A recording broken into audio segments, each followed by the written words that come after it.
Good morning. और क्या हाल चाल? बढ़िया। First class. आपकी कैसी रही? भाई का हाथ जल गया? फिर से मतलब? हर दिवाली जलाते हैं?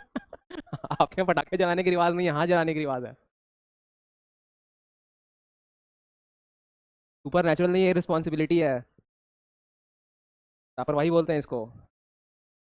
एक बार जलता है तो समझ में आता है कि भाई चलिए गलती से हो गया। हर दिवाली जल रहा है और आप उसको इतना अप्रिशिएट कर रहे हैं कि अरे सुपर नेचुरल चीज़ है, गॉड गिफ्टेड है। हैं? पटाखे से जल गया? बताइए। जले भी तो बॉम्ब वॉम्ब जले तो कुछ समझ में आए? फुलझड़ी से जल जा रहा है, बताइए।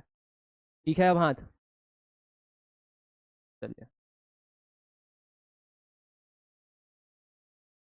55 यहाँ तक हो गया था ना अपना? वन।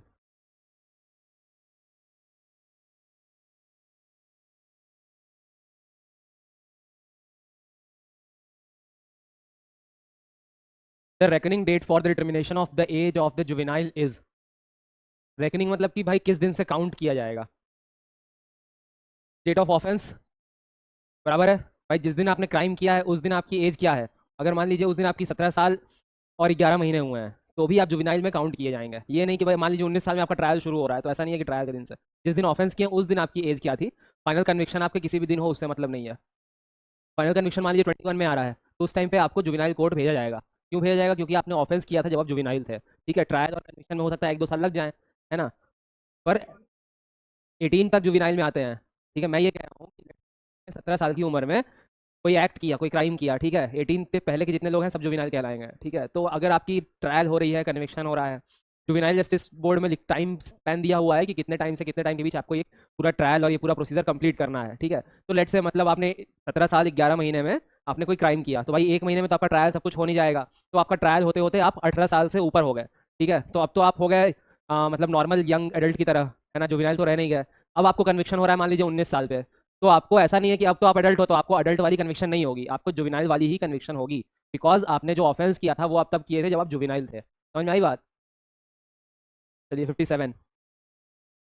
हाँ, an offence of breaking a divine idol, sacrilege. ठीक है, सैक्रिलेज का मतलब कि आप अगर किसी कहीं मूर्ति तोड़ते हो या कुछ ऐसा काम करते हो, ठीक है, भगवान की मूर्ति या कोई आइडल तोड़ते हो, बुद्ध की मूर्ति हो। सैलस पॉपुली क्या होता है? नहीं ना भाई, हर चीज़ वैसे नहीं है।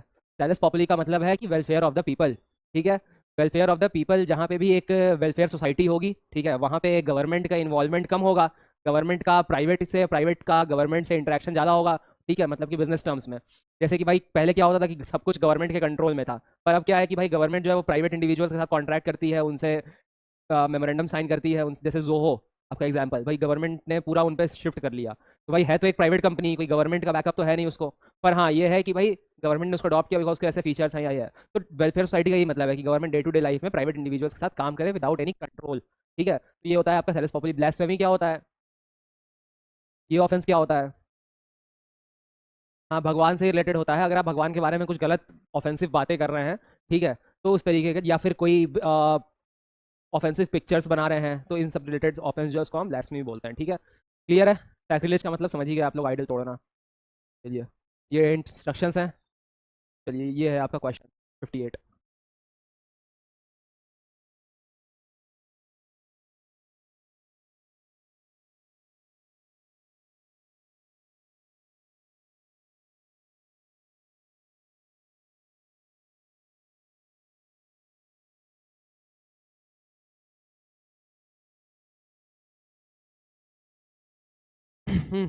आपका?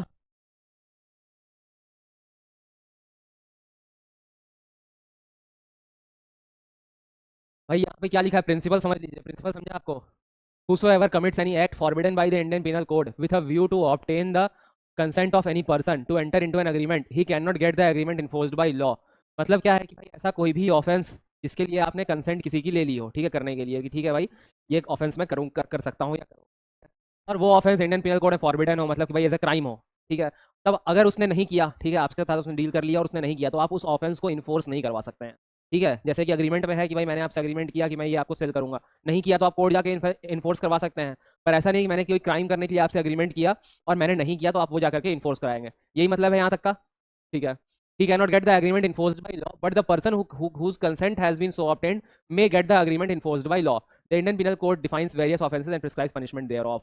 मतलब कि भाई यहाँ पे जिस पर्सन ने कंसेंट दिया है, ठीक है, वो अपना जिस भी टर्म्स पे इन्फोर्समेंट होगा वो अपने कंसेंट के लिए इन्फोर्समेंट करा सकता है। मतलब जो आपने अपना कंसेंट दिया उसके बदले आप कुछ उससे ले रहे हो तो उसके लिए आप इन्फोर्समेंट करा सकते हो, बशर्ते वो इंडियन पिनल कोड में बार नहीं होना चाहिए। ठीक है, उसके अगेंस्ट कुछ भी होगा अगर, तो वो आप उससे कंसेंट ले सकते, उससे जो भी कंसिडरेशन होगी एक टाइप की, अगर हम अग्रीमेंट के टर्म से बात करें तो जो भी कंसिडरेशन उसके लिए होगी वो आप उससे इन्फोर्स करा सकते हो। पर जो भी ऐसा पार्ट जो इंडियन पिनल कोड में बार किया गया है वो चीज़ें आप इन्फोर्स नहीं करा सकते हो। समझिए बात, सिंपल, इसको ध्यान रखना सिर्फ इतना ही है कि जो भी चीज़ें लॉ में बार्ड है उसको आप इन्फोर्स नहीं कराओगे, उसके अलावा बाकी जो भी चीज़ें अलाउड है वो आप इन्फोर्स करा सकते हो। ठीक है, ये कॉन्ट्रैक्ट सिर्फ इसलिए नहीं होगा क्योंकि यहाँ पे क्रिमिनल एक्ट इन्वॉल्व है, बाकी और कोई दिक्कत नहीं है। समझ में आ रही है बात, ये कॉन्ट्रैक्ट हो सकता था बस ये क्रिमिनल एक्ट इन्वॉल्व नहीं होता तो यहाँ पे यही बात लिखी हुई है कि क्या भाई A brings a case against B for the performance of agreement. तो भाई इसको बोला गया यहाँ पे कि क्रिमिनल क्रिमिनल इंटिमिडेशन करने के लिए, तो ये तो नहीं कर सकता है।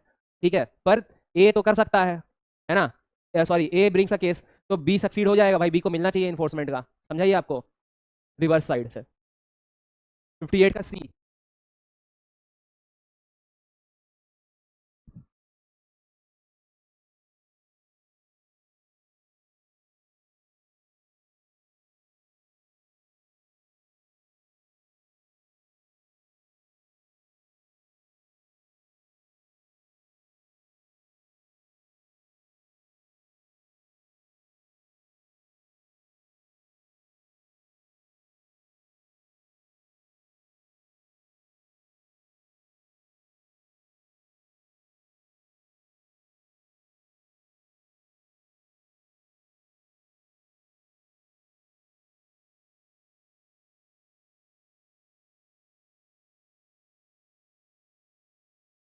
हाँ, टी। और क्या है, Y cuts down a tree standing on the land of X with the intention of dishonestly taking the tree out of X possession without the consent of X, but Y is yet to take away the tree out of X possession. Y has committed theft as soon as the tree has been completely cut down by him. और क्या है, Y has committed theft as soon as ही started cutting.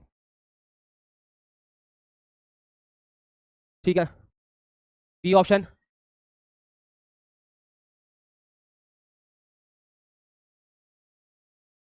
Mock में जो legal आते हैं उसका करवाना है सॉल्व। हाँ हाँ, ठीक है, ठीक है, वो रिवाइज हो जाएगा पूरा। कितने हैं मॉक्स आपके?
हो गया पढ़ के?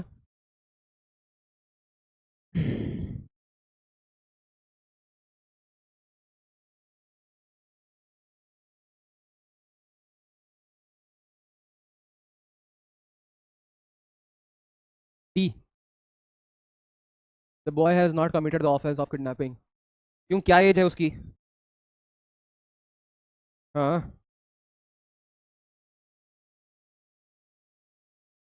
फिर? हाँ, वही तो भाई, एज आपने नहीं कैलकुलेट किया। हाँ हाँ, 2000 किडनैपिंग देखो ना कब हुई है। हाँ, 1 जुलाई 2012 और बॉर्न है 1995। सिंपल एज जोड़ना है बस, एज उसके नीचे होगा तो कंसेंट नहीं माना जाएगा। क्लियर, यही यहाँ पे ही लिखा हुआ है, less than 18 years of age keeping of the parents without minor consent. नहीं, तो यही कैलकुलेट एज करना है बस, समझा आप सबको? 61। देखिए, ये तो रूल है, लॉ है कि भाई 16 से नीचे या 18 के नीचे होगा तो कंसेंट नहीं, बेसिकली कॉन्ट्रैक्ट में 18 के नीचे होता है।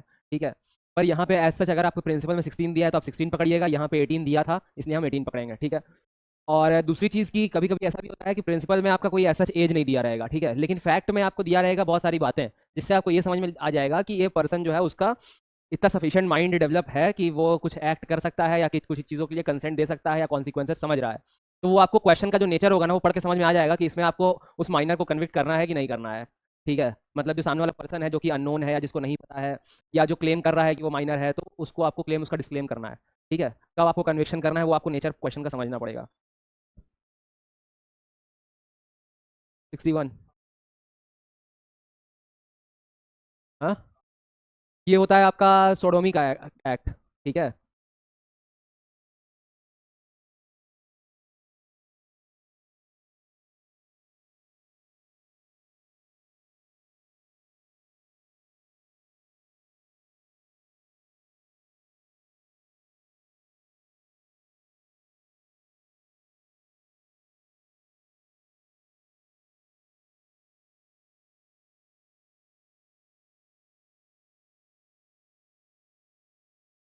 A C, court will punish the man. ठीक है, सिंपल। अब भाई अभी इस क्वेश्चन में कुछ चीज़ें क्लियर नहीं है। क्या नहीं क्लियर है? हाँ हाँ, मान लीजिए, चलिए वो भी एक बात है कि एडल्ट है कि माइनर है वो नहीं बताया गया है, पर ये जो एक्ट हो रहा है ये पब्लिक एक्ट है कि भाई प्राइवेट में एक्ट है, अभी ये चीज़ क्लियर नहीं है। अगर पब्लिक एक्ट है तब तो देना चाहिए पनिशमेंट, अगर प्राइवेट एक्ट है तो हम फिर लॉ के हिसाब से अगर कोई कंप्लेन आती है तो हम करेंगे। ठीक है, समझ में आ रही है बात? तो अगर प्राइवेट नेचर का होता तो यहाँ पे माइट भी आंसर कैन बी चेंज्ड। ठीक है, तो इसलिए इस क्वेश्चन का आंसर सी ही होना चाहिए इस अभी के हिसाब से, लेकिन अगर कुछ क्वेश्चंस में अगर चेंजेस होते हैं तो आंसर चेंज हो सकता है। ठीक है, क्वेश्चन कैसे चेंज होगा वो मैंने आपको बताया, इसमें कुछ पब्लिक या प्राइवेट का सीन ऐड होता तो। टू,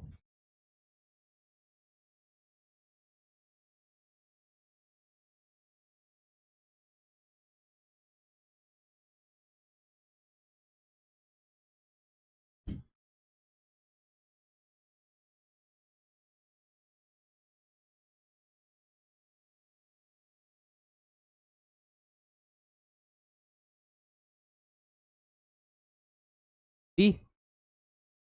भाई यहाँ पे क्या हुआ है, अल्टीमेटली आप ये नहीं समझो कि चलो भाई उसने मारा नहीं, पर भाई उसने खाना नहीं दिया, वो मारते थे अपने फादर को। ठीक है, तो भाई ये सब करने से भी तो डेथ होगी। अल्टीमेटली क्या सिर्फ चाकू स्टैब करने से या शॉट करने से या फिर दबा देने से ही मौत होती है क्या? आप खाना नहीं दो किसी को, विलफुल मेडिसिन नहीं दो, अगर कोई मेडिसिन है तो मेडिसिन नहीं दो, या ओवरडोज दे दो मेडिसिन का। ठीक है, तो इन तरीके से भी हो सकता है जो कि डायरेक्ट नहीं होगा पर आपके एक्ट का कॉन्सिक्वेंस ही होगा, है ना? तो यहाँ पे भी वही हुआ है, सिंपल वही है, offence of killing the father. इसमें तो गलत होना ही नहीं चाहिए ये क्वेश्चन। आप एनालाइज करिए, पढ़िए क्वेश्चन। खाना नहीं दिया, मारा गया, उसी की वजह से लिखा हुआ है clearly, consequently died.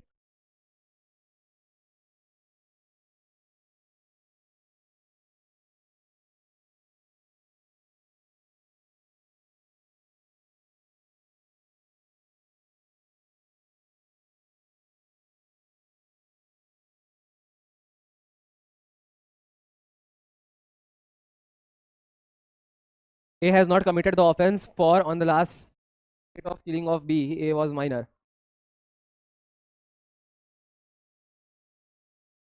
A child कितने दिन हुआ इसका मतलब, ये जोड़िए ना जरा एक बार। 6 साल। तो अपन वो डॉली इनकपैक्स का रूल पढ़े थे, उसमें जो पहला सेगमेंट था वो क्या था? 0 to 7 years। तो टेक्निकली ये 6 साल का बच्चा इज अ नो ऑफेंस। समझ में आई बात? 7 साल तक का बच्चा है अगर कुछ एक्ट करता है तो वो नो ऑफेंस है। ठीक है, उसके बाद हमने पढ़ा था 8 से 12। ठीक है, डेवलप सफिशिएंट मेच्योरिटी, है ना? अगर मान लीजिए चाइल्ड कुछ ऐसा डिमीनियर एक्ट कर रहा है, जैसे कि वो किसी को, अपने दोस्त को, किस दोस्त से उसकी लड़ाई हो गई तो वो दोस्त को धमकी दे रहा है कि भाई मैं तेरे को देख लूंगा, बाहर पीस पीस में काट के तेरे को गटर में फेंक दूंगा। अगर इस तरीके का डिमीनियर धमकी दे रहा है मतलब कि भाई उसका माइंड डेवलप है। मान लीजिए उसने किसी का मर्डर किया तो भाई उसने कंपास स्टैब किया और फिर उसकी बॉडी को ले जाकर के उसने डिस्पोज ऑफ भी किया, ब्लड स्टेन साफ किया, ठीक है, फिर दो लोग हायर करके और बॉडी को दफना दिया। तो इतना अगर कर दिया मतलब कि उसका ब्रेन सफिशिएंटली डेवलप है। कोई 11 साल का बच्चा इतना कर रहा है, मतलब वो सब जान रहा है कि भाई ये सब मैं नहीं करूंगा तो मैं पकड़ा जाऊंगा, एविडेंस मिटाने हैं मेरे को, ये सब चीजें वो जान रहा है ना। तो दैट मीन्स कि he had developed sufficient maturity. The answer is A has committed no. A, ठीक है।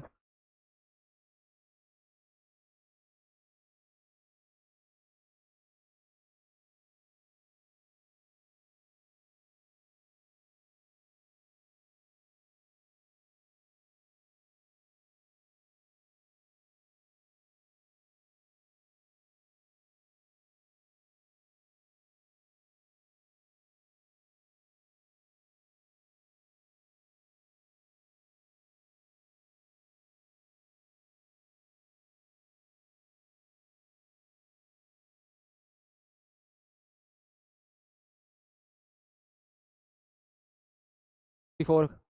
हाँ, और बाकी लोग। A while playing fairly hurts B, A commit an offence. और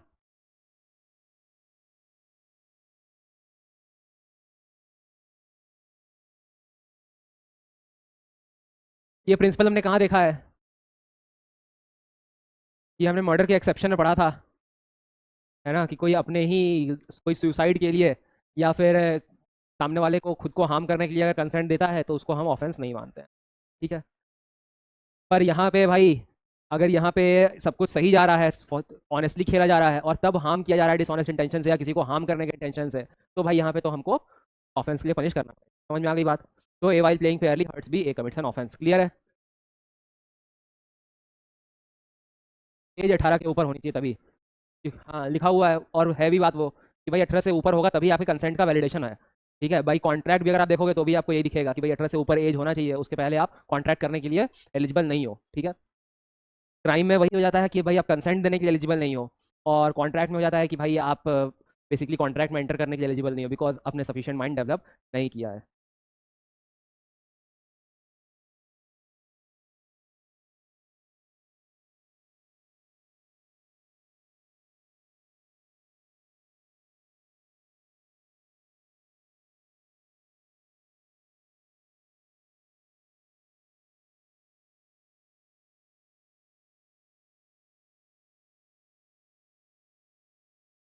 B has not committed any offence, ठीक है। इंसेन पर्सन या जो इंटॉक्सिकेटेड पर्सन है, ठीक है, उसके लिए एक्सेप्शन तो है ही। भाई उसको अगर क्राइम में एक्सेप्शन लेना है तो वो अलग से इंसैनिटी का ग्राउंड क्लेम करके या इंटॉक्सिकेशन का ग्राउंड क्लेम करके एक्सेप्शन ले। पर भाई हमारा जो प्राइवेट डिफेंस है वो तो हम एक्सरसाइज करेंगे ही। इंसेन मारे हमको या फिर कोई सोच समझ के आदमी मारे, भाई हमको तो मरना ही है, तो हम तो अपने आप को बचाएंगे ही, है ना। तो इसलिए आपका सबके अगेंस्ट प्राइवेट डिफेंस वैसे ही रहेगा जैसे एक नॉर्मल के अगेंस्ट रहता है, कोई इंसेन हो, इंटॉक्सिकेट हो, कुछ भी हो, है। दोनों बचे हैं मतलब। हाँ, B in order to save his life, B खुद को बचाने के लिए ए को ग्रीवियस हर्ट कर दिया। ए जो है वो मैडनेस के इन्फ्लुएंस में मतलब थोड़ा पागल है ना। ए जो है वो पागल है, बी को मारने जा रहा है, तो बी ने खुद को बचाने के लिए ए को ग्रीवियस हर्ट कर दिया, यही क्वेश्चन है। तो पूछा गया है कि भाई बी क्या गलत किया कि सही किया, तो बी अपना right to private defence exercise करेगा ही, वैसे ही एक्सरसाइज करेगा जैसे वो एक नॉर्मल पर्सन के अगेंस्ट कर सकता है, ठीक है।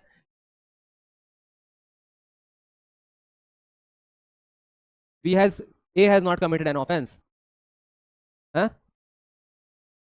वही तो, ऑफेंस वो तो सवाल ही नहीं है यहाँ पे। सवाल क्या है? प्रिंसिपल आप देखो ना, कि भाई यहाँ प्राइवेट डिफेंस का प्रिंसिपल दिया हुआ है ना। और फिर क्या पूछा है क्वेश्चन कि B in order to save his life causes grievous hurt to है, मतलब कि भाई बी की क्या लाइबिलिटी है। क्वेश्चन का यही मतलब है, ए की लाइबिलिटी नहीं पूछा है यहाँ पे। ए की क्या लाइबिलिटी है भाई? ए की भी कोई लाइबिलिटी नहीं है, वो अंदर under the influence of madness किया है। ए तो ए का केस तो अलग चलेगा कि भाई वो प्राइवेट जनरल डिफेंसेस में क्लेम करेगा। बी का तो यहाँ प्राइवेट डिफेंस है, समझ में आ रही है बात? प्राइवेट डिफेंस और जनरल डिफेंस अलग अलग होता है ना। प्राइवेट डिफेंस मतलब आप अपनी बॉडी और अपनी प्रॉपर्टी की रक्षा करते हो, और जनरल डिफेंसेस में मतलब आपने कुछ एक्ट किया, ठीक है, तो उसमें आप जनरल डिफेंस क्लेम किए कि भाई मैं नशे में था, मैं पागल था, और जो भी है मैं छोटा था या ऐसा वैसा करके, ठीक है, गलती से एक्सीडेंट हो गया, नेसेसिटी हो गई, जो भी हमने पढ़ा था, ठीक है, मिस्टेक ऑफ लॉ हो गया ये वो। Mistake of law private defence नहीं है, मिस्टेक ऑफ फैक्ट है, ठीक है, जनरल डिफेंस। चलिए 66।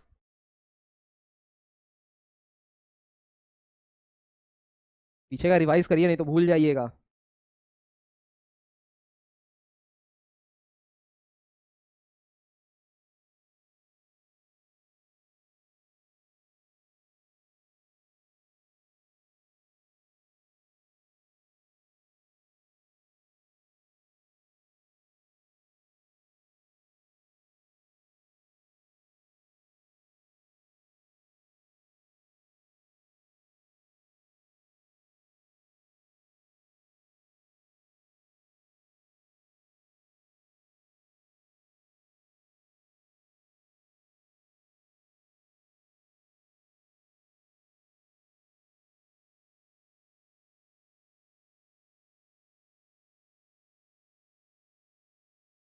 डन, पढ़ लिए। हम्म।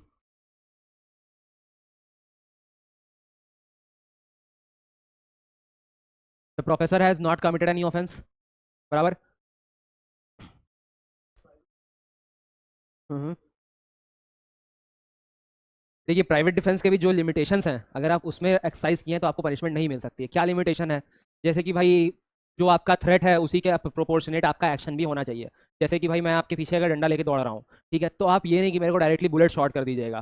ठीक है, या फिर आपने किया भी तो आप डायरेक्टली चेस्ट में नहीं कर सकते हैं, भाई आप पैरों में मारिए। ठीक है, अगर आपने डायरेक्ट यहाँ मार दिया, ठीक है, तो भाई इतना भी आपका थ्रेट नहीं था कि अगर कोई आपके पीछे लाठी या डंडा लेके दौड़ रहा है तो उससे आपकी जान चली जाएगी, कि आपने डायरेक्टली उसको हेड में शॉट कर दिया। समझ में आ रही है बात? तो ये आपने एक्सेसिव फोर्स यूज कर लिया।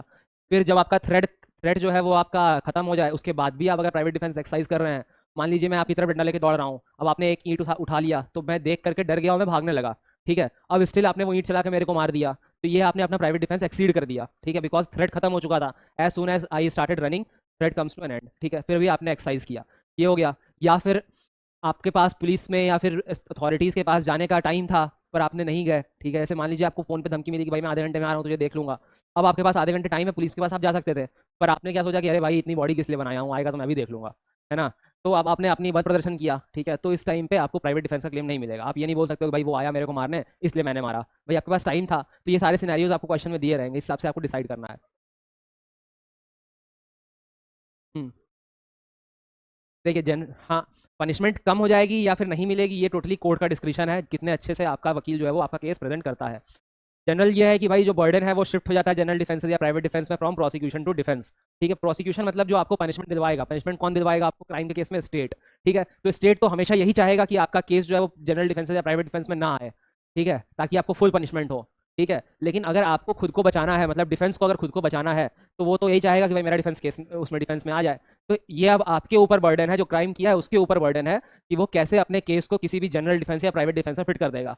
ठीक है, तो आपको बताना है कि भाई कोई एक्ट हुई, मेरे से गोली चल गई लेकिन एक्सीडेंटली चली है। अब ये आपको कैसे बताना है, ये आपकी जिम्मेदारी है। ठीक है, तो जब भी आपका इस तरीके से आ जाएगा, भाई कोई नेसेसिटी आपने साबित कर दिया, या कोई एक्सीडेंट साबित कर दिया, या आपने मिस्टेक ऑफ फैक्ट साबित कर दिया, है ना। जैसे चाइल्ड का ही केस है, आपने एज साबित कर दिया चाइल्ड की, है ना, कि भाई अभी 6 साल का बच्चा है। अब भाई हो सकता है कोई 5-6 साल का बच्चा है, खेलते खेलते ब्लेड उठा लिया और जाकर किसी फैमिली मेम्बर के हाथ पे रख दिया, या कुछ ऐसा हो गया खेलते खेलते, हाथ की नस कट गई बच्चे से गलती से।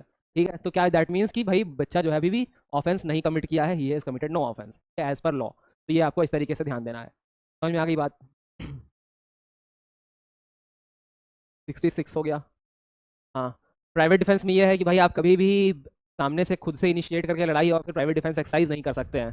ठीक है, आप गए खुद से लड़ाई की, आपने एक थप्पड़ मारा सामने वाले को, अब जब उसने आपको मारा तो आपने प्राइवेट डिफेंस एक्सरसाइज करके गोली मार दी उसको। ये आप नहीं कर सकते हैं। समझ में आ रही है बात? चलिए, क्वेश्चन। हाँ।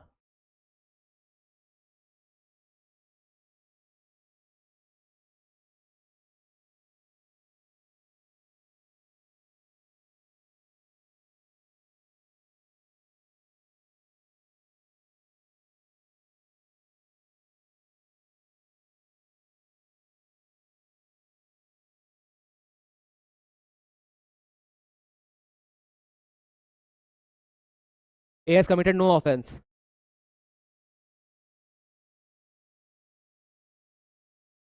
A has committed the offence of stealing. A has attempted to commit the offence of stealing. C, C option is the correct. क्यों है? बताइए भाई, सी ऑप्शन क्यों करेक्ट है? अटेम्प्ट किया है, तो बॉक्स खोलना अटेम्प्ट किया है। ठीक है, देखिए थेफ्ट का जो प्रिंसिपल है उसमें क्या है कि भाई आप किसी चीज़ को किसी उस ओके ओनर के पोजीशन से बाहर लेके जाते हैं, पर वो भाई पोजीशन में बाहर ले जाने का मतलब है कि आपके पोजीशन में आना भी तो चाहिए। जब आपके पोजीशन में आया ही नहीं तो आप उस चीज़ को कैसे बाहर ले जाएंगे जो चीज़ आपके पोजीशन में ही नहीं है। ठीक है, तो आपने बॉक्स खोला, ठीक है, अब आपको कुछ मिला नहीं उसमें, खोला आपने चोरी करने के इंटेंशन से ही, इसलिए हम अटेम्प्ट दे देंगे आपको। ठीक है, लेकिन आपके पास कुछ वहां मिला नहीं, तो इसलिए प्रॉपर स्टीलिंग तो कुछ भी हुई नहीं। ठीक है, इसलिए C option is the correct option. आपका मेन आपको ध्यान देना है, अगर आप प्रिंसिपल समझेंगे तो पोजीशन, थेफ्ट में हमेशा पोजीशन मिलेगा आपको। ठीक है, थेफ्ट के जो भी प्रिंसिपल एसेंशियल्स, अगर आप ऐसे ही याद करने का तरीका भी है, कोई भी ऑफेंस पड़ी है उसके एसेंशियल्स याद रखिए। ठीक है, थेफ्ट के एसेंशियल्स क्या है भाई? डिसऑनेस्ट इंटेंशन होना चाहिए, आउट ऑफ द पोजीशन होना चाहिए, विदाउट द ओनर्स कंसेंट होना चाहिए। ठीक है, यही है। तो यहाँ पे पोजीशन आपके पास तो आया ही नहीं, तो भाई बाहर कैसे जाएगा ओनर के कंसेंट के? That's why theft not committed, only attempt had been committed. Next, C8.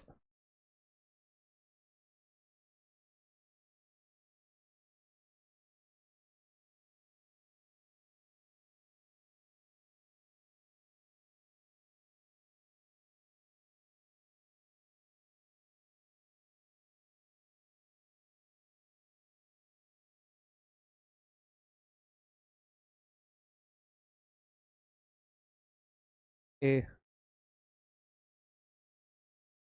ठीक है. ए को प्रूव करना होगा भाई कि rest of the 3 person has committed the crime. ठीक है, तभी वो बच पाएगा. हाँ एग्जैक्टली exactly.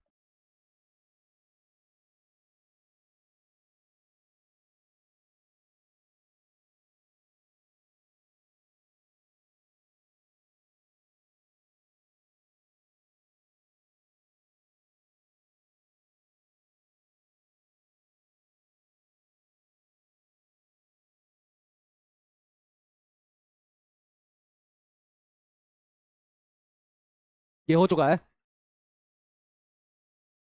क्या है answer? Sherman has committed no offence because he this was done out of necessity. ठीक है, आप देखना चाहेंगे? लीजिए 2 मिनट देख लीजिए बस फट से. नेसेसिटी का प्रिंसिपल है.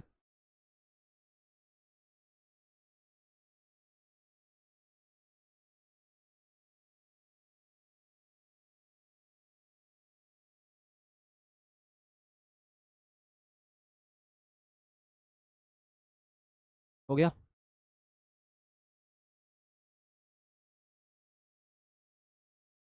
डन. यहाँ पे यही है कि भाई उसने वो देखा कहीं गायब खो गया है कहीं वो समंदर के बीच. तो उस भाई उसने एक तरफ अगर वो बोट मोड़ा तो 20 लोगों की जान जाएगी. एक तरफ दूसरी तरफ अगर किया तो सी बोट में जाके टकराएगा जहाँ पे 2 लोग ही बैठे हैं. तो भाई उसने वही किया, सी लोगों सी की तरफ कर दिया.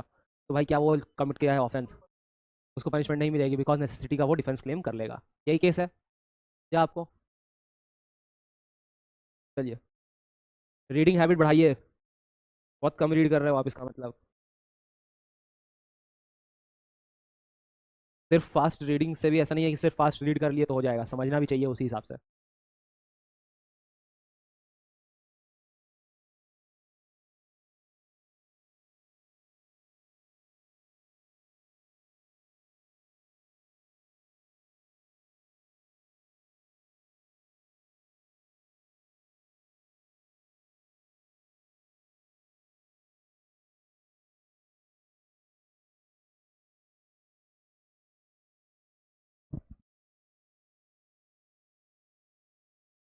हो गया सबका?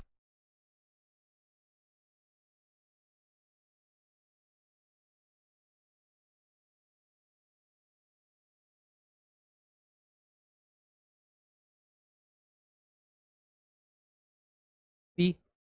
No. Z perform the operation with as consent and fully extend in the risk involve. और बाकी लोगों का? सी. एपिक्यूर. ओके. आपने प्रिंसिपल देखा होगा तो ये आपको होपफुली समझ गया होगा. फर्स्ट वाला प्रिंसिपल. सेकंड वाला प्रिंसिपल का मतलब, मियर pecuniary benefit is not a thing done for a person benefit. तो भाई अगर कोई पर्सन के बेनिफिट के लिए हो रहा है, ठीक है, तो हम करेंगे. और वो बेनिफिट बेनिफिट नहीं होना चाहिए, मतलब नहीं से रिलेटेड. ठीक है, तो आप मतलब कोई भी ऑर्गन सेल कर मनी के लिए सेल करेंगे तो दिस इज नॉट अलाउड. ठीक है, इस प्रिंसिपल का ये मतलब है. ठीक है, आप सिर्फ बेनिफिट के लिए कुछ भी ऐसा करेंगे थिंक फॉर बेनिफिट, पर्सन के बेनिफिट के लिए, तो नहीं होगा.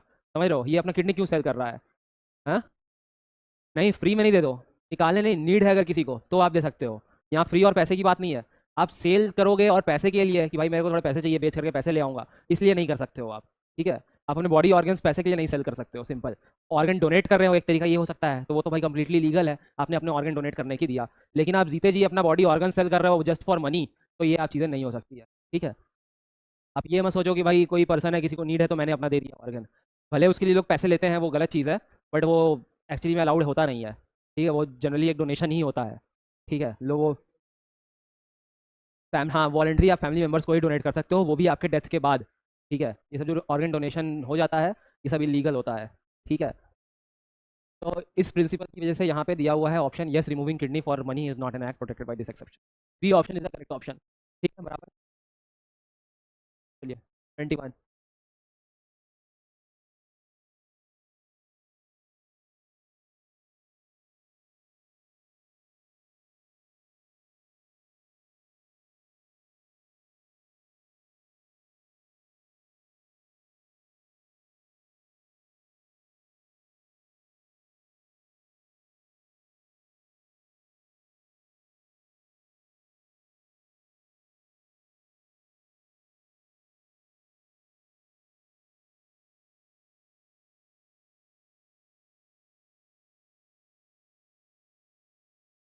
और हाँ हाँ, विच में kill the child. It drops child from the house top, knowing it to be likely that the fall may kill the child, but intending to save him from the fire. The child is killed. ठीक है। अब बताइए option C. आपका भी सी या कुछ और है?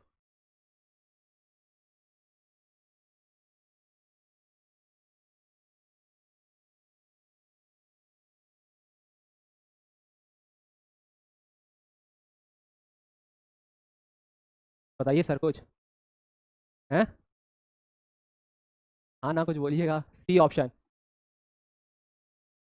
चलिए सही है वो। 72।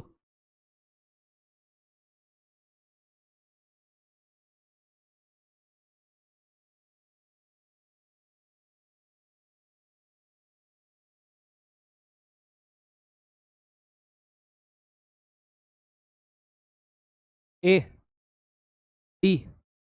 अच्छा। No he is bound by law. Bound by law to do it.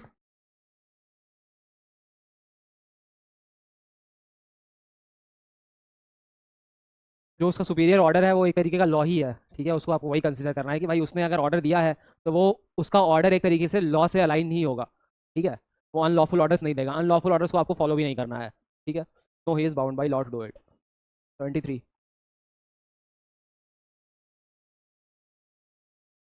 यही यहाँ पे अगर सुपीरियर ऑफिसर अगर देता कि भाई एक क्राउड है उस पर फायर कर दो, ठीक है, तो फिर आपको नहीं मानना है उसका order, because that is an unlawful order. ठीक है। मतलब जो उसका सीनियर होगा, जो उसका हेड होगा, जो सुपीरियर होगा। हाँ, हेड ने दिया है, पर वहाँ पे क्या है? The soldiers fire on the mob by the order of his superior in conformity with the commands of the law। अब ये मॉब यहाँ पे यहाँ दिखिए ना, with conformity with the commands of law, मतलब कि लीगल ऑर्डर दिया है।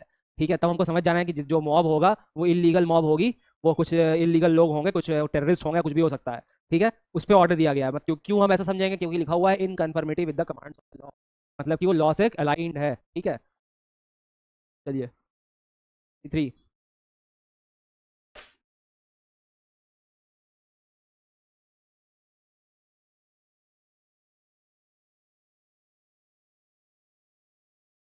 क्या?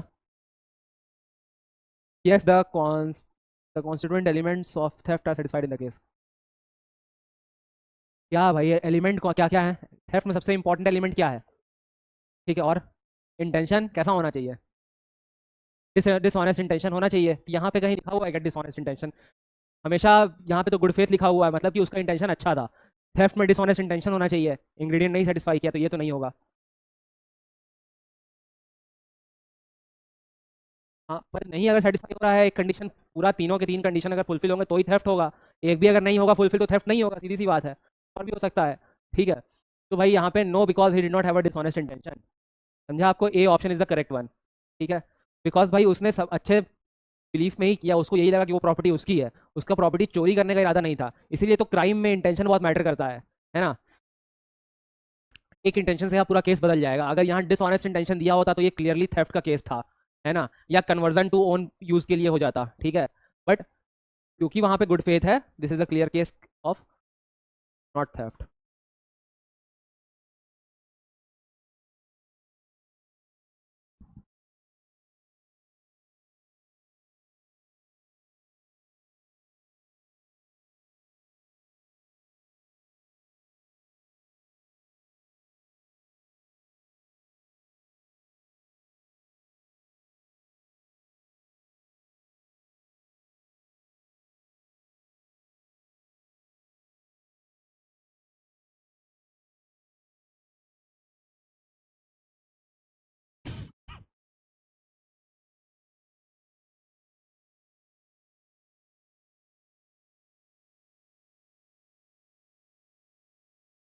आपका?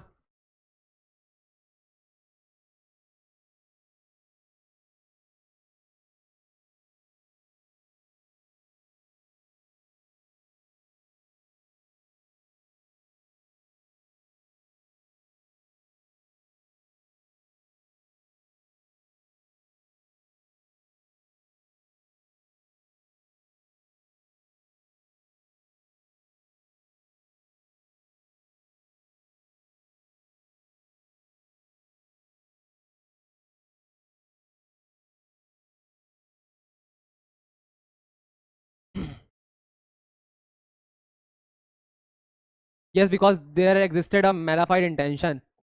कहाँ है मैलाफाइड इंटेंशन? चलिए मैलाफाइड इंटेंशन ठीक है, चलिए। स्टेजेस ऑफ क्राइम याद आ रहा है कुछ? हाँ ना, बोलिए। हाँ। हाँ, तो प्रिपरेशन के स्टेज पे पनिशमेंट हो सकती है क्या? कुछ केसेस हैं जिसमें हो सकती है, लेकिन ये क्या केस आपको लग रहा है? भाई मैं प्रिपरेशन कर रहा हूँ, मैं पटाखा जला रहा हूँ, ला करके अपने घर पे रख लिया हूँ, कुछ आरडीएक्स अपने घर पे रख लिया हूँ, ठीक है। तो भाई अभी प्रिपरेशन पे थोड़ी हो जाएगा मेरे को। आरडीएक्स मतलब नहीं रखना है, मैं सिंपल ये कह रहा हूँ कि कुछ वो रख लिया हूँ। अब आप समझो सर, आरडीएक्स रख लिया। आरडीएक्स के लिए आप प्रिपेयर मत करना, ठीक है। आरडीएक्स ने एक नॉर्मल किसी को थोड़ा सा डराने वराने के लिए आपने बड़ा पटाखा रख लिया हो, सिंपल। तो यहाँ पे लेकिन एक्चुअल में तो उसने कुछ ऐसा किया नहीं, बिकॉज वो चोरी हो गया उसके पटाखे, ठीक है। तो यहाँ पे प्रिपरेशन के स्टेज में ऑफेंस नहीं मिलेगा, पनिशमेंट नहीं मिलेगी, इसलिए इसको हम पनिश नहीं करेंगे, सिंपल इसका रीजनिंग यही है, ठीक है। चलिए 75।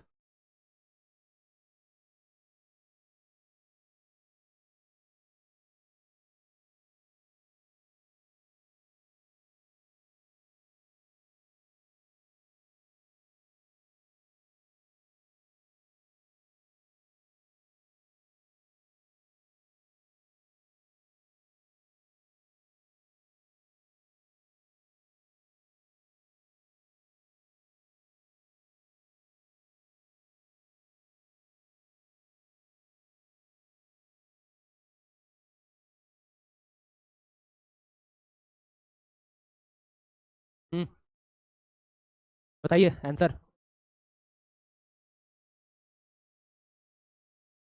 ए। बी।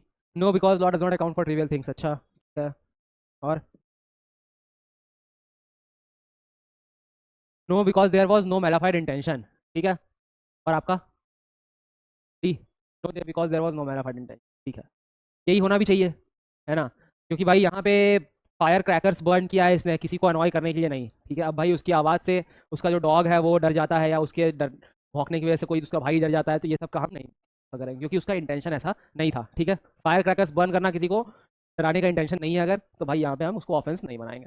मैलाफाइड इंटेंशन, पूरा क्राइम जो है वो आपका इंटेंशन पे बेस है, ठीक है। अग्रीमेंट में इंटेंशन नहीं होता है, ठीक है।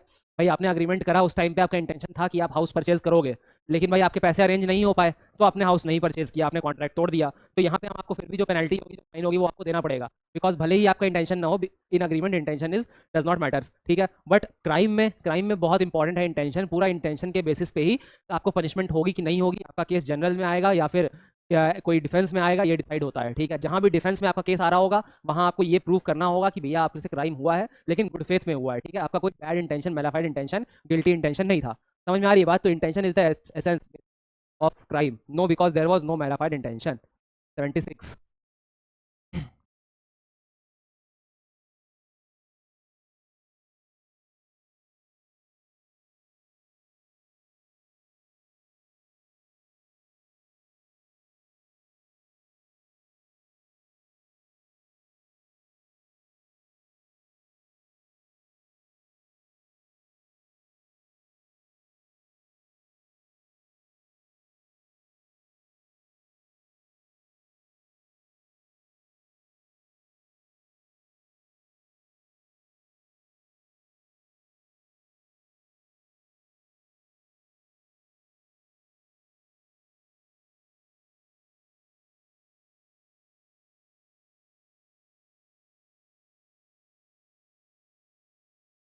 सिर्फ नो है।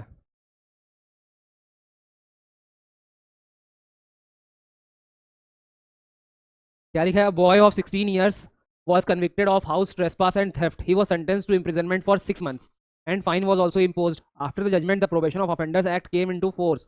It provided that a person below 21 years may not ordinarily be sentenced to imprisonment.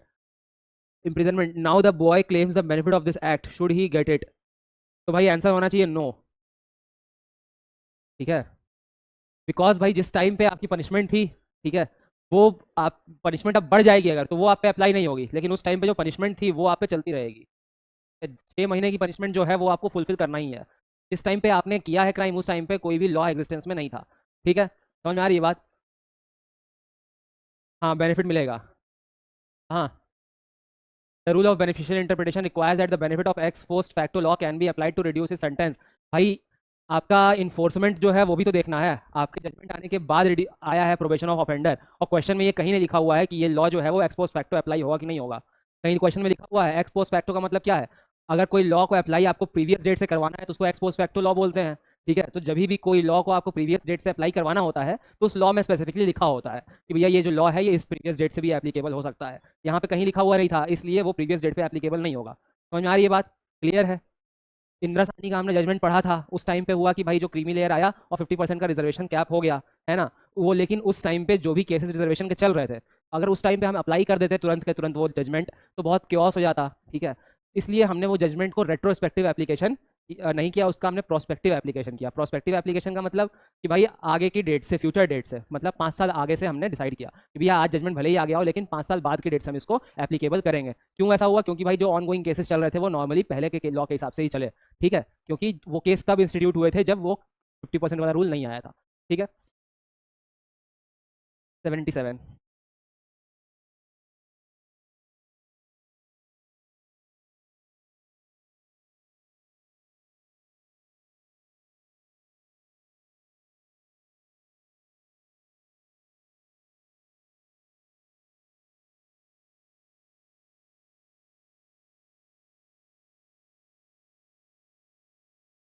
B option. और बाकी लोग?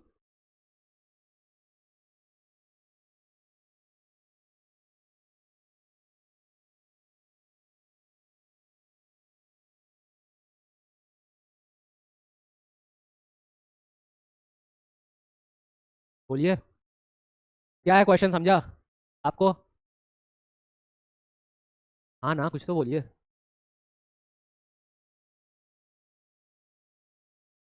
ऑप्शन छोड़ दीजिए, अभी क्वेश्चन समझा? तो क्वेश्चन नहीं समझा तो ऑप्शन कैसे समझेगा? क्वेश्चन में क्या लिखा है? बेसिक है। ए विद द इंटेंशन और to murder B stabs him repeatedly with a knife. ठीक है, यहाँ पे क्या है भाई? ए को मारने के लिए बी स्टैप्स हिम रिपीटेडली। ठीक है, तो ए को मारने के लिए बी ने भाई उसको चाकू से मारा। ठीक है, अब वो हॉस्पिटल गया, वहाँ पे वो आउट ऑफ डेंजर माना गया, मतलब बच गया वो। ठीक है, लेकिन डॉक्टर के नेग्लिजेंस की वजह से वहाँ पे उसकी डेथ हो गई। ठीक है, समझ में आ रही है बात? यही क्वेश्चन है शॉर्ट में देखें तो। भाई यहाँ पे हम एक्ट देखें तो ए ने किया जिसकी वजह से वो हॉस्पिटल गया, पर आउट ऑफ डेंजर था, उसने डेथ कॉज नहीं किया। मर्डर का एसेंशियल एलिमेंट क्या है कि भाई इंसान की डेथ हो जानी चाहिए, तभी आप मर्डर के लिए किसी को पनिश करोगे ना। लेकिन डेथ तो हुई नहीं, डेथ तो डॉक्टर के नेग्लिजेंस की वजह से हुई। समझ में आ रही है बात? इसलिए आप उसको अटेम्प्ट टू मर्डर के लिए लायबल करोगे, ना कि मर्डर के लिए। ठीक है, अब डॉक्टर भाई नेग्लिजेंस क्या कैसे डील करेगा, वो डॉक्टर का प्रॉब्लम है। ठीक है, इस पर्सन की क्या लाइबिलिटी होगी जिसने चाकू मारा, तो उसकी लाइबिलिटी यही होगी कि हम उसको max to max attempt to murder के लिए पनिश कर सकते हैं, नॉट फॉर मर्डर। ठीक है, B option is the correct option. A is not guilty of murder, though he may be guilty of attempt to murder. Clear? This is some general instruction. ठीक है,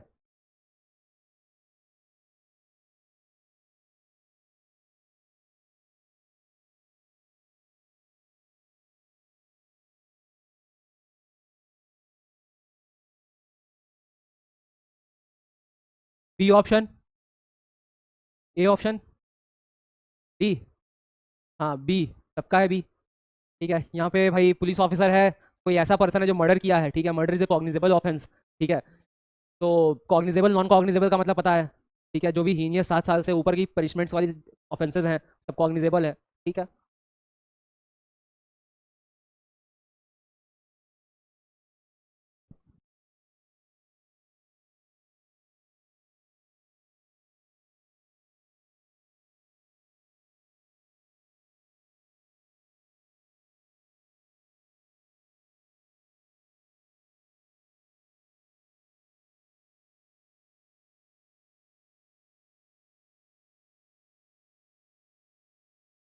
और बाकी लोग?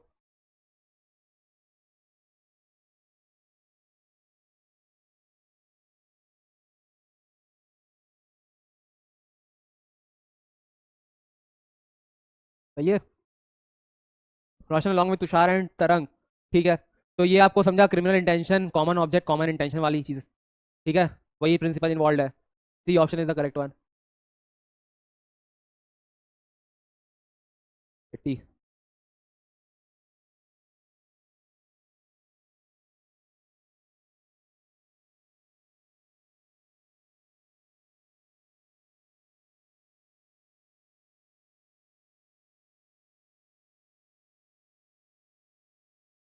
ऑप्शन बताइए। B, A has not committed the offence of causing death of his patient. बराबर है। भाई उसने सिर्फ न्यूज़ ही दी थी, अब न्यूज़ से उसको हार्ट अटैक आता है तो उससे क्या गलती है डॉक्टर की। हो सकता है भाई कमज़ोर दिल वाले लोग की। भाई किसी को, कोई कमज़ोर दिल का पेशेंट है और वो ये जो मेले वेले लगते हैं, झूले वूले रहते हैं, फिर जा करके बैठ जाए तो हो जाएगा। तो उसमें झूले वाले की तो कोई गलती नहीं है, ऑर्गेनाइजर की कोई गलती नहीं है। वहाँ लिखा भी होता है कमज़ोर दिल वाले या हार्ट पेशेंट ना बैठें। ठीक है, इसलिए आपको अगर इतने मज़े लेने हैं तो जाइए भाई। हार्ट अटैक आ जाएगा तो फिर झेलिएगा। 81।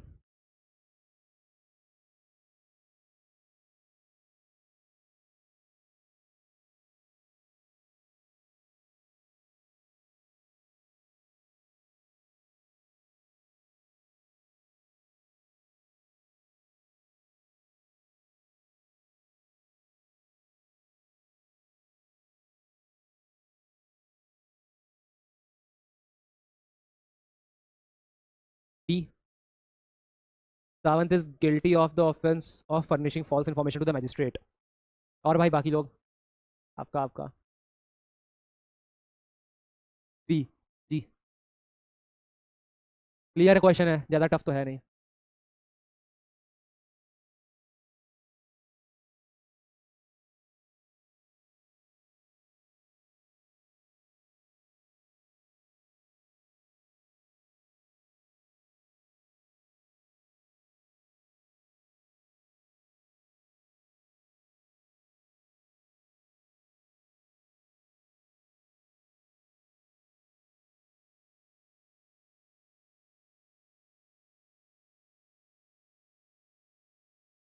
हैं?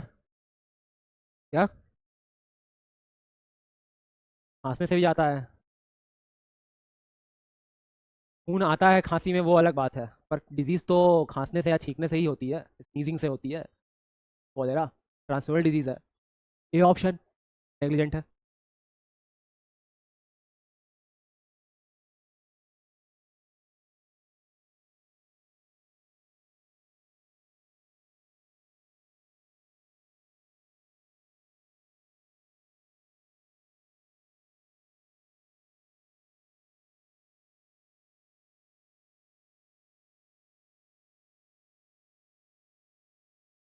सी। क्लियर है क्वेश्चन से ही, सेल्फ एक्सप्लेनेटरी। अरे यार।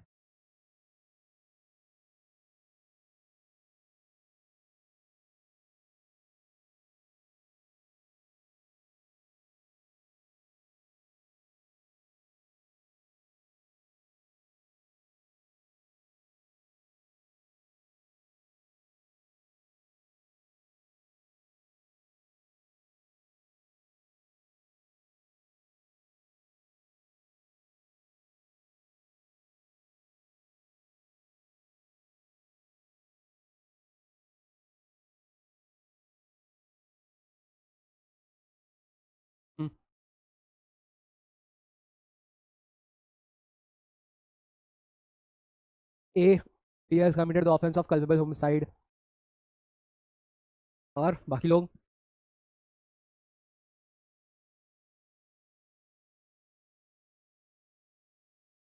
यहाँ किसकी लाइबिलिटी पूछी गई है?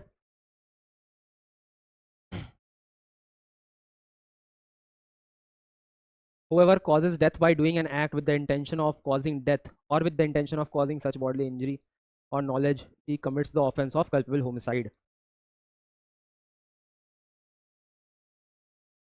तो बी ने तो, यहाँ भाई ए की ऑफेंस पूछी गई है, ए की लाइबिलिटी।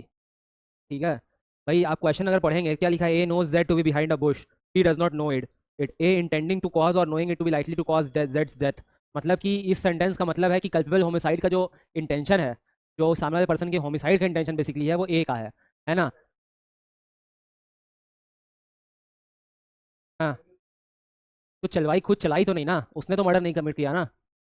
अभी समझो, वो कल्पेबल होमिसाइड यही रहेगा, उसने किसी से करवाया है, जो सामने वाला पर्सन है उसकी लाइबिलिटी मर्डर की हो सकती है। ठीक है, या हम मर्डर तो एक्चुअली में अगर देखा जाए तो हाथ से तो बीके ही हुआ है ना, किसी की जान गई है तो ये तो बीके ही हुआ है, पर रीज़न भाई अबेटमेंट हो सकता है या फिर कुछ भी हो सकता है, आप किसी को धोखे में रख के करवाए हो।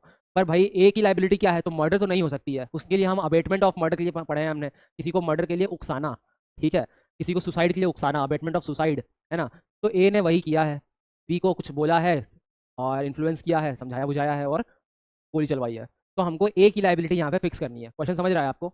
ए की लाइबिलिटी क्या होगी, तो A has committed the offence of culpable homicide. Simple. ठीक है, क्योंकि आपका जो ए का एक्ट दिया हुआ है, ए का इंटेंशन दिया हुआ है, वो पूरा पूरा कल्पेबल होमिसाइड का प्रिंसिपल ही दिया हुआ है। ठीक है, इससे आपको इन्फर करना है कि भाई ए की जो लाइबिलिटी है वो हमें डिटरमाइन करनी है। 85।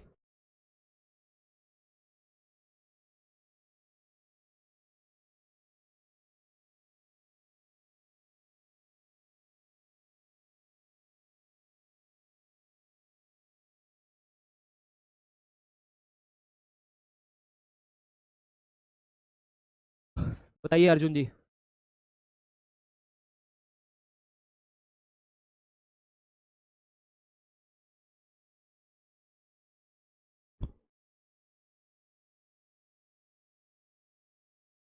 ए has committed theft. A has not committed theft. क्यों भाई, आपको क्यों लग रहा है थेफ्ट हुआ है? आप क्या अपने मन से डिसाइड करते हैं थेफ्ट हुआ है नहीं हुआ है? आपको लगा कि हाँ भाई वो सामान लेके चला गया है, उसका सामान दिया था उसने रखने के लिए, और वो उसका सामान बेच दिया तो थेफ्ट हो गया। अब ऐसे तो नहीं डिसाइड करते हैं। हाँ, रखने के लिए दिया है पर वो रखा नहीं, वो ले आके बेच दिया तो थेफ्ट हो गया। ये आपने डिसाइड किया। अपने थेफ्ट के लॉज को और criminal miss appropriation, criminal breach of trust, ये सारे कंसेप्ट भूल गए हैं? इसका कुछ एप्लीकेशन दिख रहा है यहाँ पे? कुछ एप्लीकेशन दिख रहा है? क्रिमिनल ब्रीच ऑफ ट्रस्ट हो सकता है, या मिस अप्रोप्रिएशन हो सकता है, या थेफ्ट क्यों नहीं हो सकता, या क्यों हो सकता है, उसके पीछे कुछ रैशनल है? लॉ रिवाइज कर रहे हैं आप? मेरे को तो डाउट होने लगा है आपके ऑप्शन सिलेक्शन पे देख के कि आप लॉ नहीं रिवाइज कर रहे हैं ना, आपको थेफ्ट के बीच में, ना क्रिमिनल मिस अप्रोप्रिएशन के बीच में, ना ट्रस्ट, इन तीनों के बीच में आपको डिफरेंस नहीं पता है, क्योंकि आपका ध्यान नहीं रहता है। यहाँ पे भाई कहाँ थेफ्ट हुआ है? थेफ्ट के लिए आपने किसी कोई प्रॉपर्टी, मैंने कितनी बार बताया आपको, डिसऑनेस्ट इंटेंशन होना चाहिए। दूसरा, आप प्रॉपर्टी किसी के पोजेशन से बाहर निकाले होना चाहिए। और तीसरा, उस पर्सन के कंसेंट के बिना। ठीक है, आपका फोन रखा हुआ है, अब मैं गया धीरे से आपका फोन चुरा लिया, तो भाई आपका कंसेंट तो है नहीं। पर यहाँ पे देखिए क्या हुआ है, interest is pledged to the possession of M, interest का मतलब पोजेशन दिया गया है, मैं आपको खुद आके दिया हूँ अपना प्लेट, है ना, कि भैया इसको सेफ कीपिंग में रखो। दैट मीन्स कि भाई यहाँ पे क्रिमिनल ब्रीच ऑफ ट्रस्ट हो सकता है पर थेफ्ट नहीं होगा। ठीक है, थेफ्ट में भाई आप चोरी करोगे, ये पर्सन जाता उसके घर से चुरा लेता प्लेट, तो थेफ्ट होता। समझा? क्रिमिनल ब्रीच ऑफ ट्रस्ट में जहां पे आप किसी को इंटरेस्ट करते हो, ट्रस्ट के बेसिस पे या उसकी रिस्पॉन्सिबिलिटी है, तो उस बेसिस पे अगर आप कोई सामान किसी को हैंड ओवर करते हैं और वो आपके सामान को मिस अप्रोप्रिएट कर देता है, सेल कर देता है, अपने यूज के लिए कन्वर्ट कर लेता है, तो आप बोल सकते हैं उसको क्रिमिनल मिस अप्रोप्रिएशन या क्रिमिनल ब्रीच ऑफ ट्रस्ट। ठीक है, यही कोई सर्वेंट हो जिसके भरोसे आप घर छोड़ के गए हैं, वो आपके सामान को बेच देता है, लेके भाग जाता है, that is criminal miss appropriation of property. ठीक है, समझ में आ गई बात? यही कोई सामान, कोई सीए है जिसको आपने सारा अपनी प्रॉपर्टी के डिटेल्स वगैरह देके रखे हैं, ठीक है, सो अगर उसने फिर उसको अपने यूज के लिए कन्वर्ट कर लिया, that is criminal breach of trust. समझ में आ रही है बात? तो ये इंटरेस्ट यहाँ पे लिखा हुआ है, दैट मीन्स कि वो ट्रस्ट के बेसिस पे दिया है रखने के लिए। ठीक है, लॉ रिवाइज करिए, इसीलिए क्वेश्चन सॉल्व कराया था कि इसमें हम एक एक लॉ के बारे में रिवाइज कर लें। फिर से पूरा लॉ रिवाइज करना इज टेक्निकली नॉट पॉसिबल।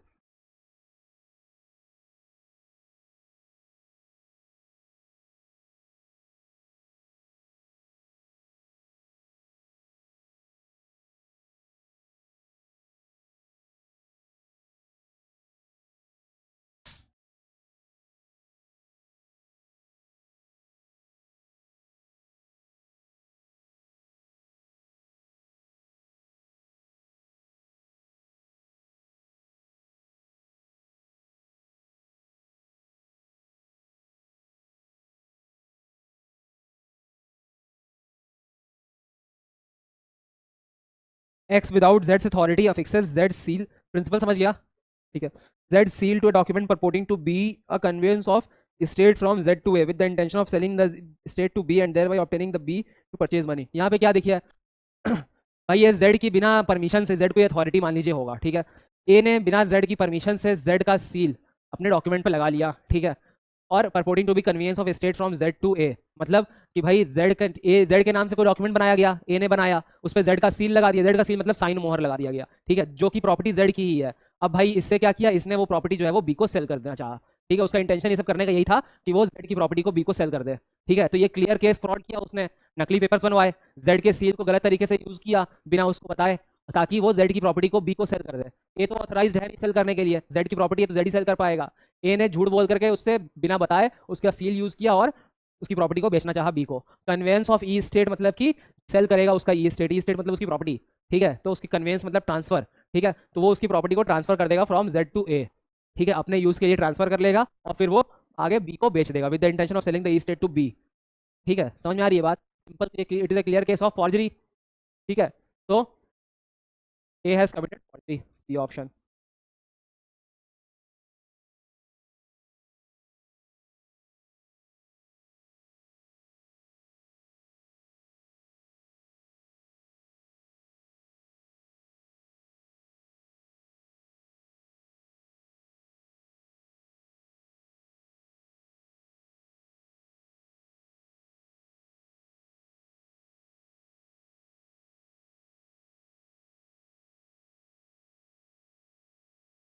और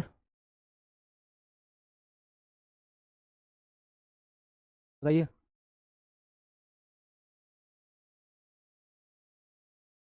ए A has used criminal force to Z, बराबर है।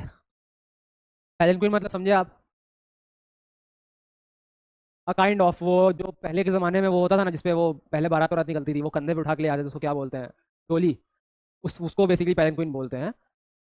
तो उसको रोका उसने, रॉब करने के इरादे से उसको रोका, और ये सारी चीज़ें हुई यहाँ पे, समझ में आ गई बात? सो क्रिमिनल फोर्स यूज़ किया गया।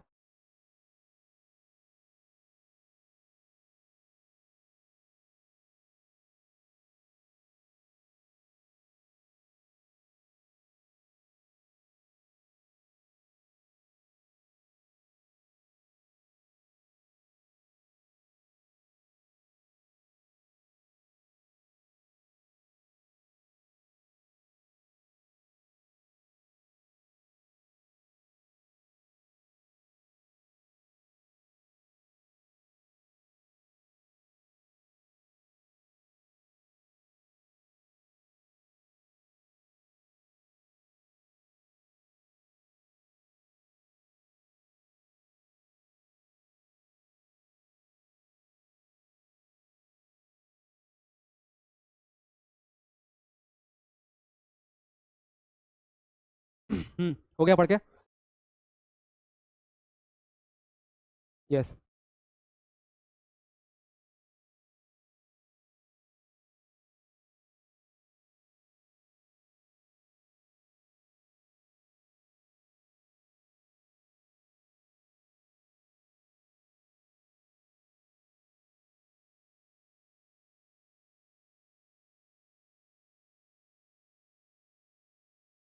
ए, बाकी ए ऑप्शन, क्वेश्चन समझा आपको?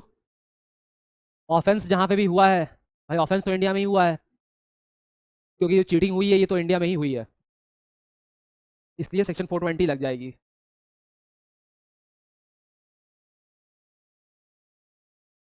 89।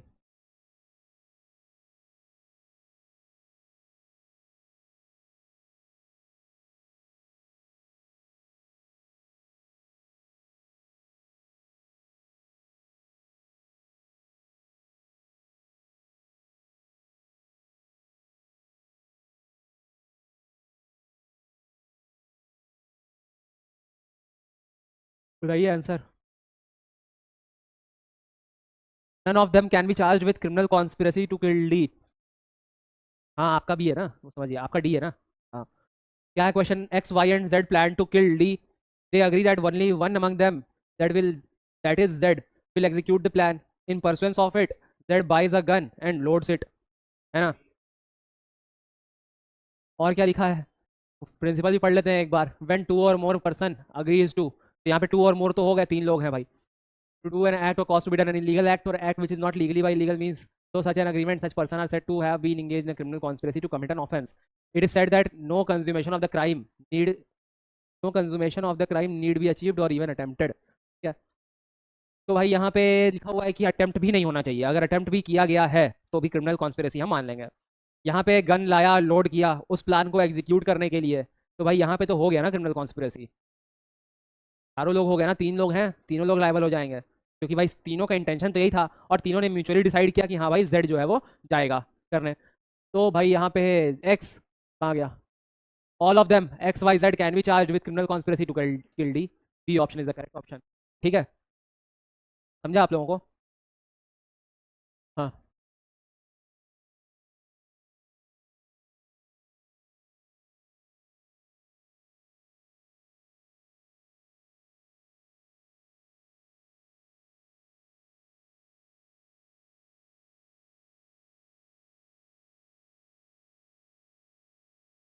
थेफ्ट हुआ, X causes wrongful loss to Y, सही है।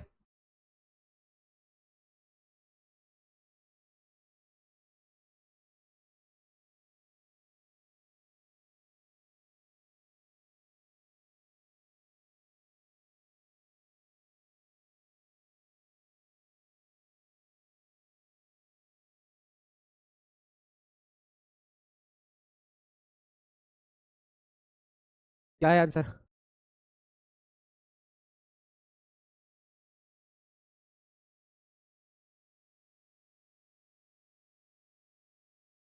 None of the above is correct in the above context. तो मतलब आपको क्या लग रहा है कि एक्स ने मतलब कोई ऑफेंस किया है? एक्स ने कोई ऑफेंस नहीं किया है, तो यहाँ तो ये भी लिखा हुआ है बात, X has committed no offence in the above context. तो फिर ये होना चाहिए। अगर आप बोलेंगे कि none of the above is correct पर आप बोल रहे हो ये बात सही है, तो ये तो नहीं होगा ना भाई। हैं, आपने डी ही बोला है, स्मार्ट मत बनिए ज़्यादा। डी सुनाई दिया, मेरे सुनने की कैपेसिटी में शक मत करिए। ठीक है, डी है, बराबर सुन लेता हूँ मैं।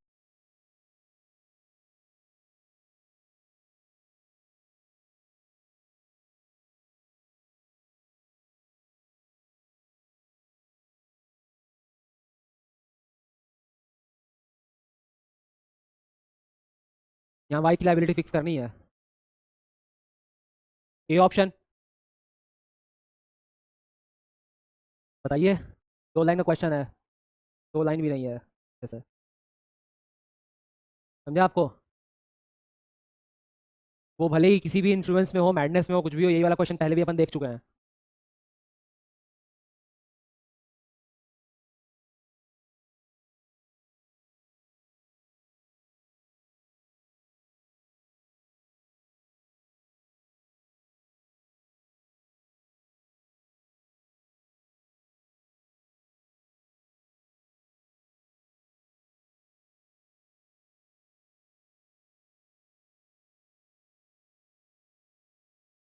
हो गया है।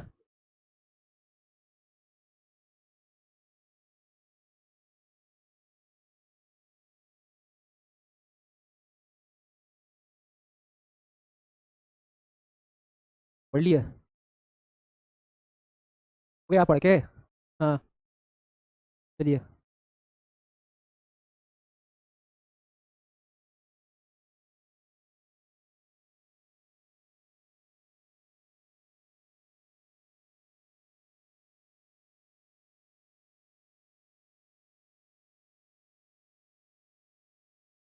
सी, X can be prosecuted against ignorance of law because ignorance of law is not excusable.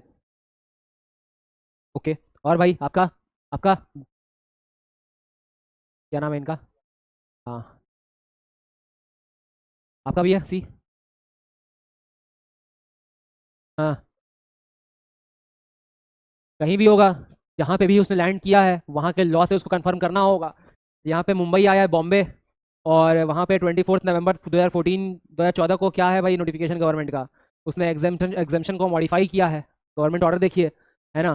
तो भाई इस हिसाब से आप गोल्ड नहीं ला सकते हैं। वो फिर भी इस लॉ को पता नहीं था उसको, इस लॉ के बारे में, तो उसने इग्नोरेंस ऑफ लॉ किया।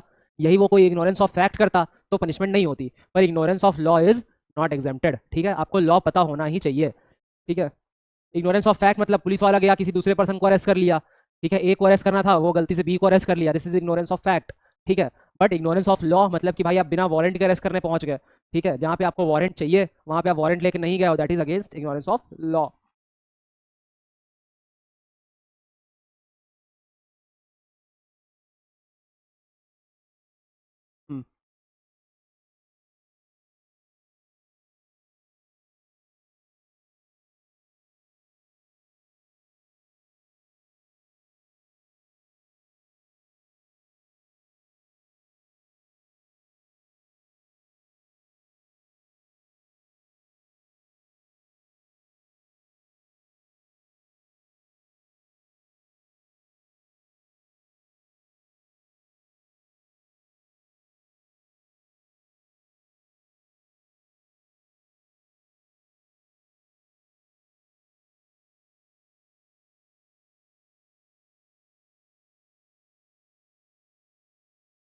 डन। 1 मिनट और है, जल्दी पढ़िए।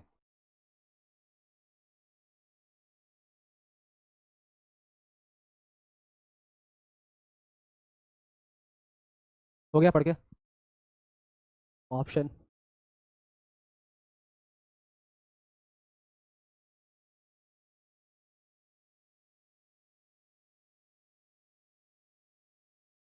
क्या है?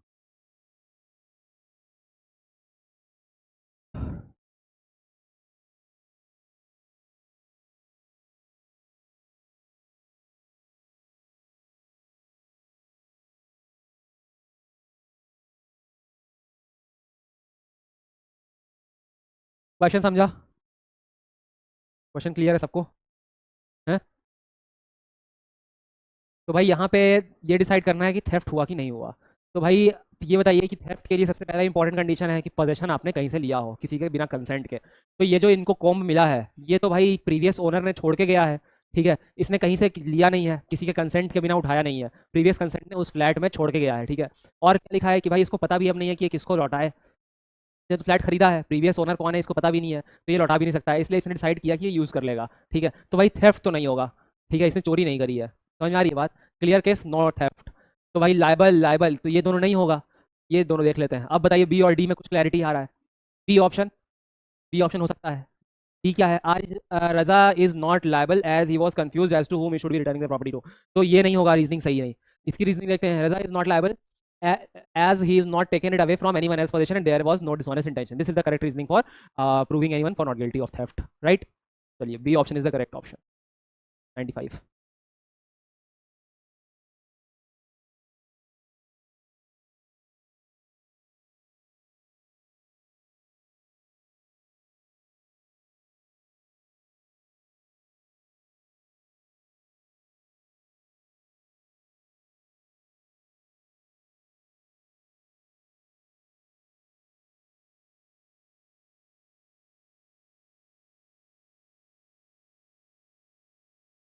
ए। बाकी के लोगों का क्या आंसर है भाई?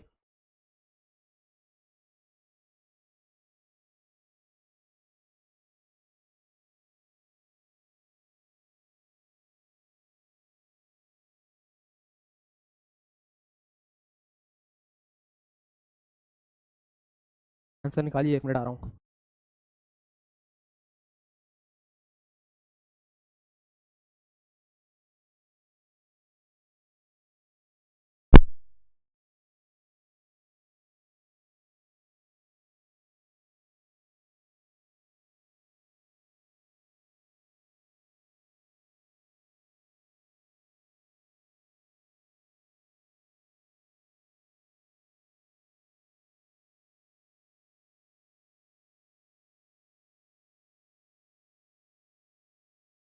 ए ऑप्शन होगा।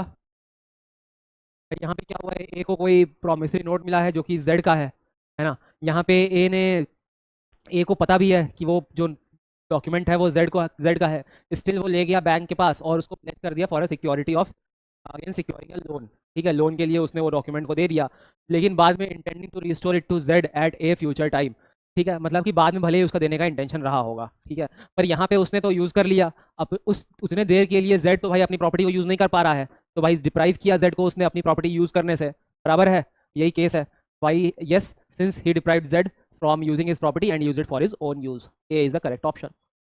96।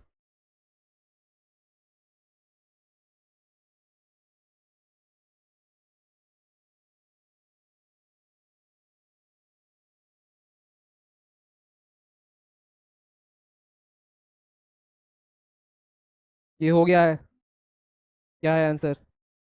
यही है।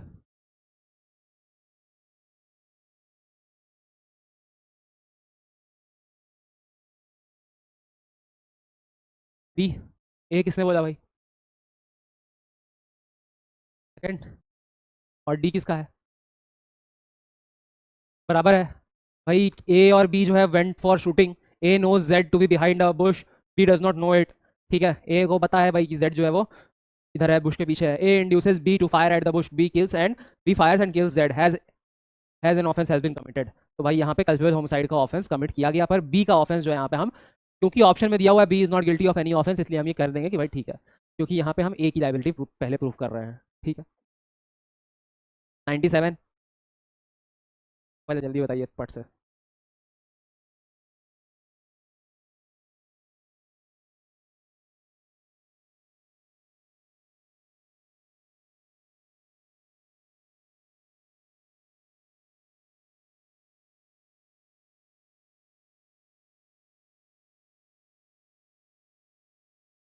सी और डी। B second. और सी।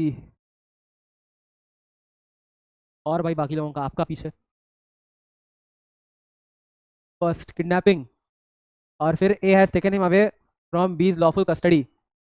भाई ये बताइए पहले आप स्लेवरी देखिए कि स्लेवरी लीगल है या इलीगल है। क्या स्लेव एज ए स्लेव किसी को रखना ये लीगल है? नहीं है। हमने भाई आर्टिकल्स पढ़े हैं ना कॉन्स्टिट्यूशन में कि भाई स्लेवरी इलीगल है, आर्टिकल 14 है, आर्टिकल 16 है, आर्टिकल 25 22 है, 23 है, 21 है। स्लेवरी या बॉन्डेज लेबर जो है ये बेसिकली आर्टिकल 23 में दिया गया है कि आप नहीं करा सकते हैं किसी से, है ना, तो स्लेवरी तो इलीगल हो गई। तो भाई ये चीज़ पूरा केस ही खत्म हो गया, सिंपल। तो भाई ना एबडक्शन होगा ना किडनैपिंग होगी, है ना, नीदर हो जाएगा। एबडक्शन और किडनैपिंग के अपने अपने एसेंशियल्स हैं, किडनैपिंग तो नहीं ही होगा, एबडक्शन भी नहीं होगा, क्योंकि भाई एबडक्शन किडनैपिंग का एक्स्ट्रावेटेड फॉर्म है। जब किडनैपिंग नहीं होगी तो एबडक्शन भी नहीं होगा, और नीदर, तो नीदर हो सकता है। अब हमको इसमें आना है, तो भाई स्लेवरी इज इलीगल, तो ये सबसे पहले हो जाएगा। ए हैज टेकन कस्टडी और ये somebody go against his will, ये सारी चीज़ें बाद में आएगी, तो स्लेवरी इलीगल, नीदर और स्लेवरी इलीगल ऑप्शन। समझा आपको? क्लियर है?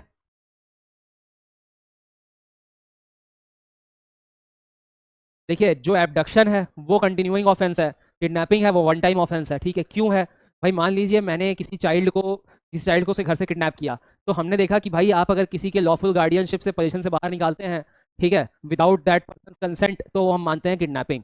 अब इस चाइल्ड को आपने लखनऊ में मान लीजिए किडनैप किया, इसको आपने गोरखपुर भेजा, फिर गोरखपुर से आपने इसको मान लीजिए आगे देवरिया भेज दिया, ठीक है, तो भाई जो लॉफुल पोजीशन से बाहर निकाला गया है वो तो एक ही बार निकाला गया है लखनऊ में। क्या गोरखपुर में भी उसको लॉफुल पोजीशन से बाहर निकाल के देवरिया भेजा गया? नहीं भेजा गया, तो भाई गोरखपुर में किडनैपिंग नहीं हुई, गोरखपुर से एबडक्शन हुआ होगा।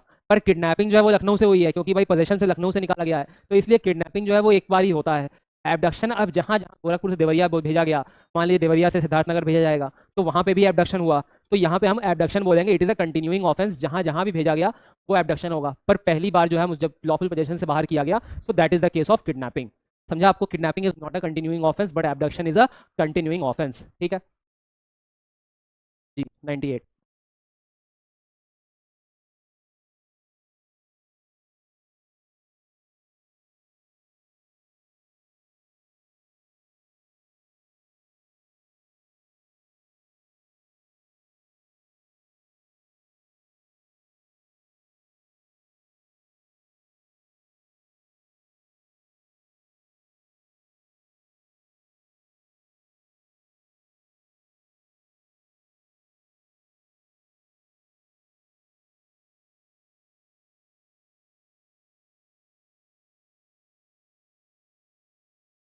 ये no the shopkeeper is guilty as he was the one who circulated the counterfeit note to Roshni, yes she attempted.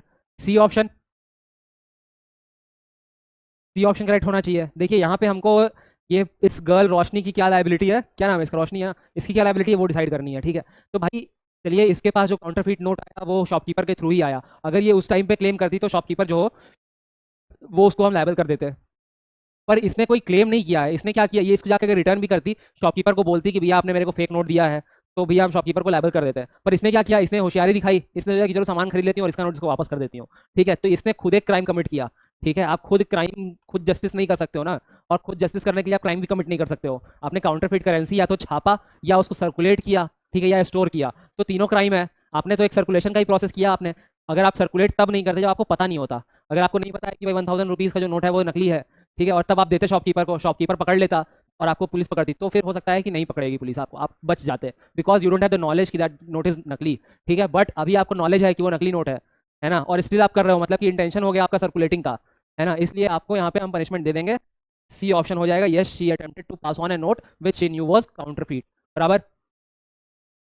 99। इसके बाद भी शायद हमारी क्लास है।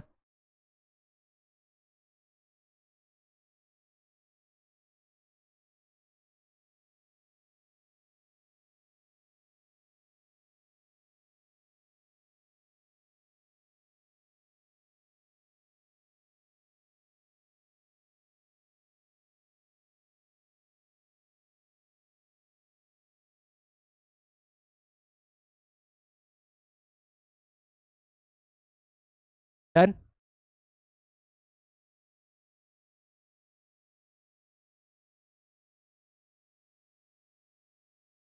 हो गया।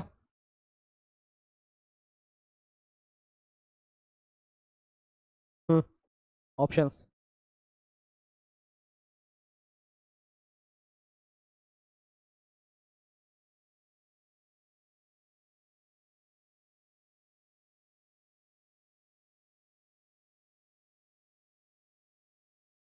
नील is not criminally liable since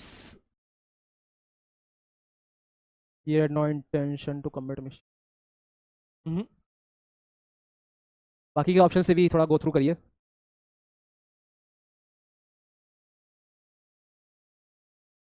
B, liable for possession of the weapon since it was expressly forbidden and mere possession was enough, although he might not be liable for mischief as he did not do anything। ये हो सकता है कि भाई जब expressly forbidden है और आपने इस लॉ को बाईपास करने के लिए वो छुपा करके आप वेपन लेके अंदर चले गए, तो ये आपने एक क्राइम कमिट किया है। बट अंदर जाके आपने उससे कुछ मिसचीफ तो नहीं किया है अभी तक, है ना। तो हम मिसचीफ के लिए भले आपको पनिश ना करें, बट जो आपने लॉ बाईपास किया है उसके लिए पनिशमेंट मिल सकती है, ठीक है। B is the correct. 100।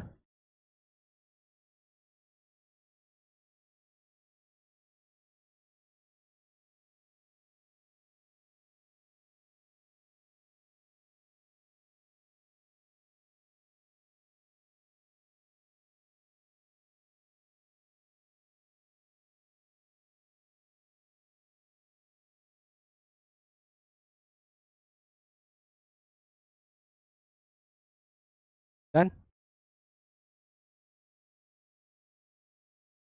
हो गया। ऑप्शन।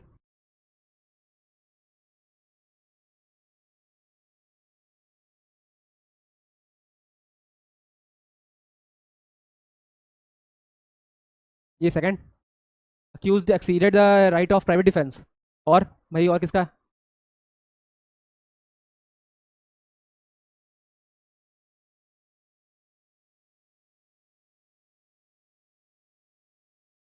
सबका भी है, आपका ये है, accused is entitled to the right of private defence since the girl was only 15 years old. तो भाई कभी भी प्राइवेट डिफेंस जो एक्सरसाइज होता है ये आपके खुद की बॉडी के अगेंस्ट या दूसरे की बॉडी के अगेंस्ट, खुद की प्रॉपर्टी के अगेंस्ट या दूसरे की प्रॉपर्टी के अगेंस्ट हो सकता है।